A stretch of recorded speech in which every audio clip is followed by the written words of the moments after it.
alô amigos e amigas da TV Senado. Esse é o programa Encontros, hoje falando sobre cinema.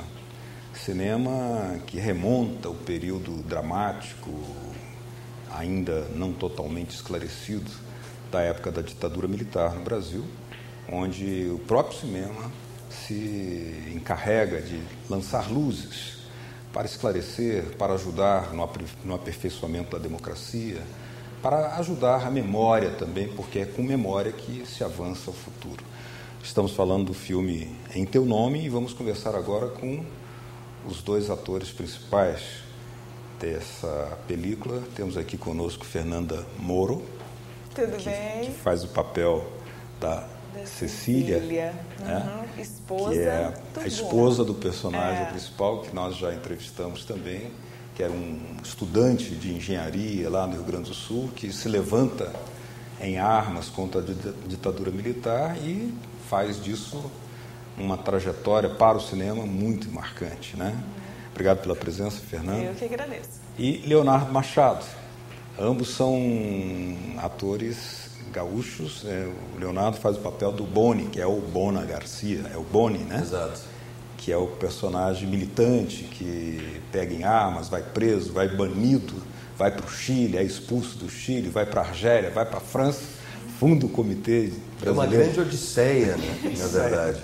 Sempre seguindo o mesmo ideal, mudar a sociedade.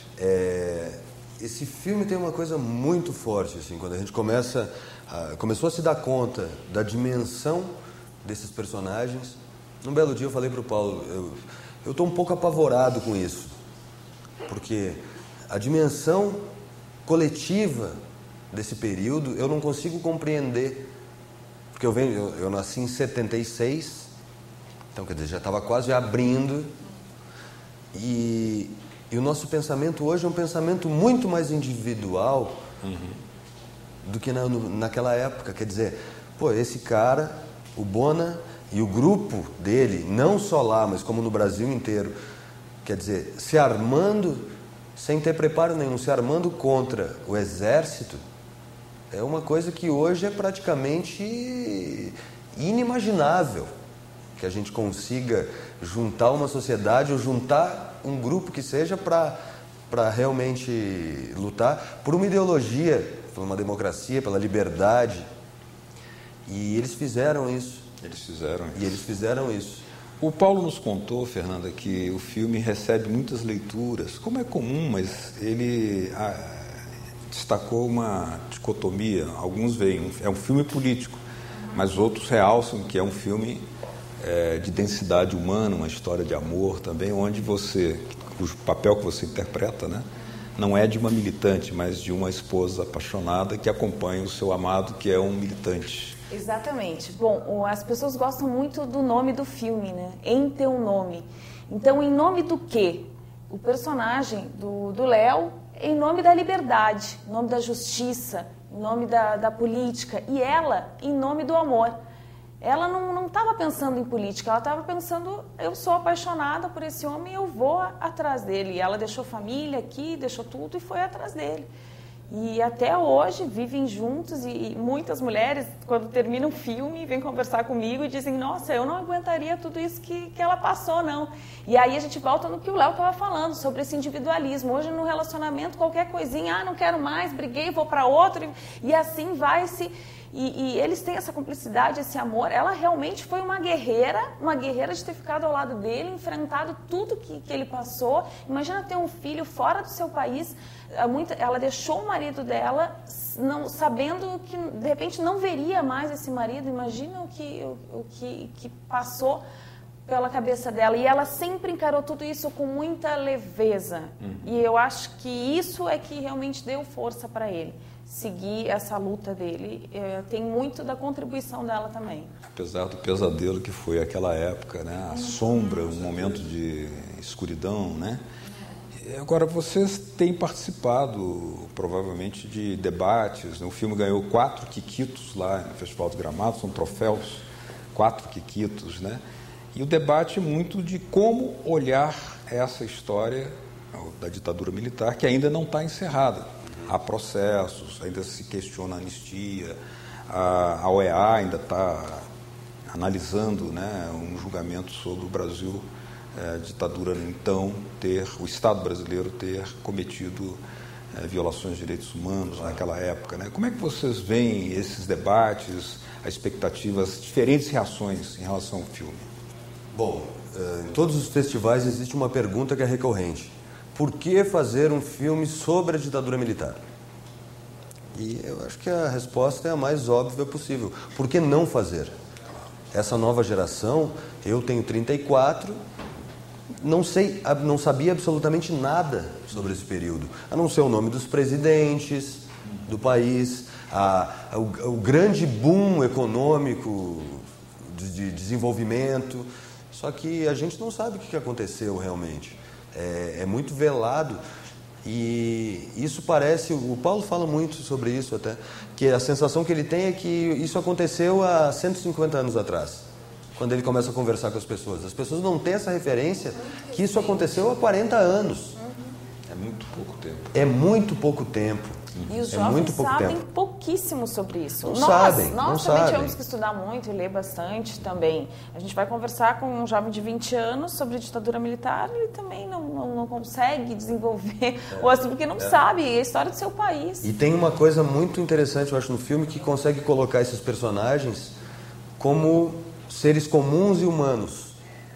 Geralmente a gente tratou muito desse tema com grandes personagens. O Marighella, é verdade. o Lamarca, entendeu? Mas, tipo, a gente não sabia se eles tinham mãe, se eles tinham pai, se eles tinham irmãos, se eles tinham mulher, se eles tinham filhos.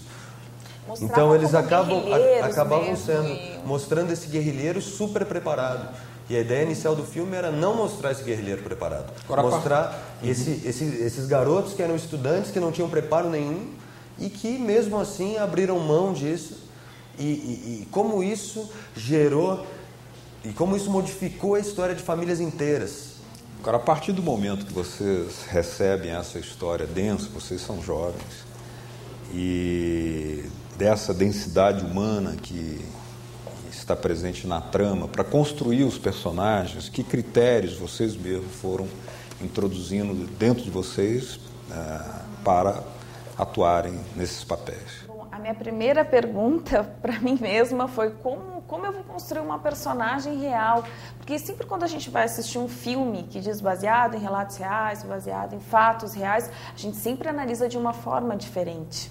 Eu, pelo menos, né? E é muito, como o Paulo disse, que escreveu muito rápido essa história, porque a história já estava pronta, escreveu em 5 dias um roteiro que geralmente para escrever um roteiro demoraria 1 ano, 2 anos e a gente fica... Por quê? Porque a história já estava ali, a história é real.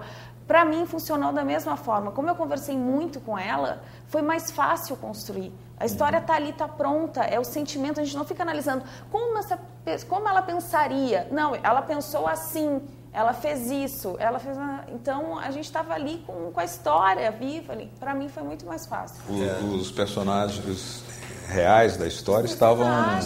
Estava ali, está quentinho. Não eles estiveram com vocês nas filmagens, acompanharam? Pouca coisa. A gente acabou tendo contato antes.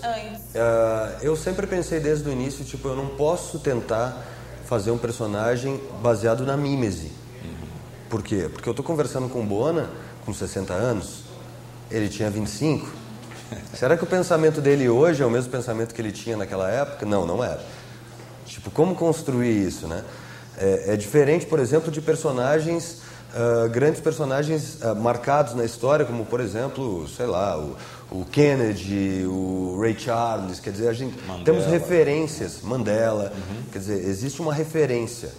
Como é que você fez daquele momento ali, que é uma transformação espetacular, que ele vem desde ser militante que faz ataques armados a bancos e depois, voltando ao Brasil, depois da anistia, se transforma em diretor de banco e presidente de um sindicato, ou seja, em banqueiro. Como é que o personagem trabalha? Na verdade não chega aí, né? O filme vai até a chegada deles no Brasil em 79.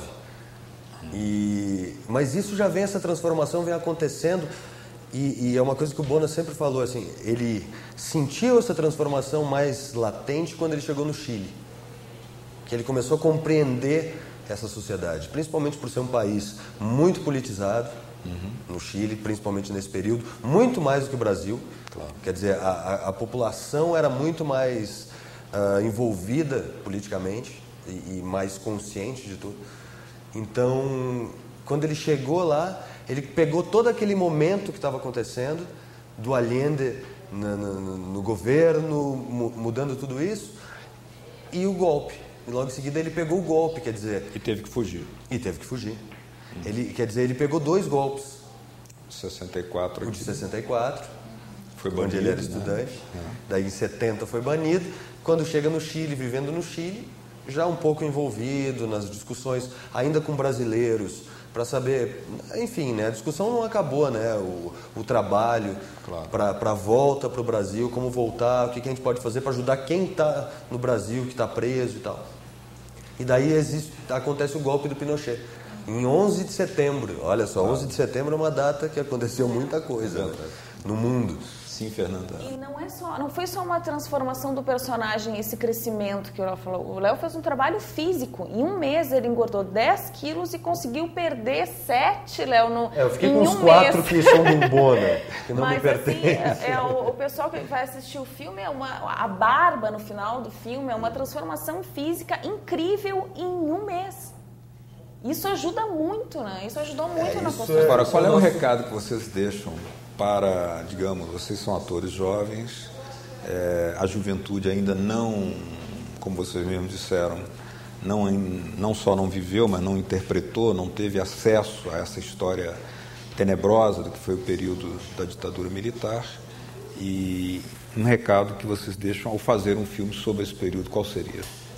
Olha, eu aprendi muito com esse filme e eu tenho certeza que quem assistir esse filme vai sair conversando com a sua namorada, sua mãe, seu irmão, seus amigos sobre esse período, e eu tenho certeza que vai pesquisar mais, quem não sabe, ou quem sabe vai sempre ter um relato a mais para contar.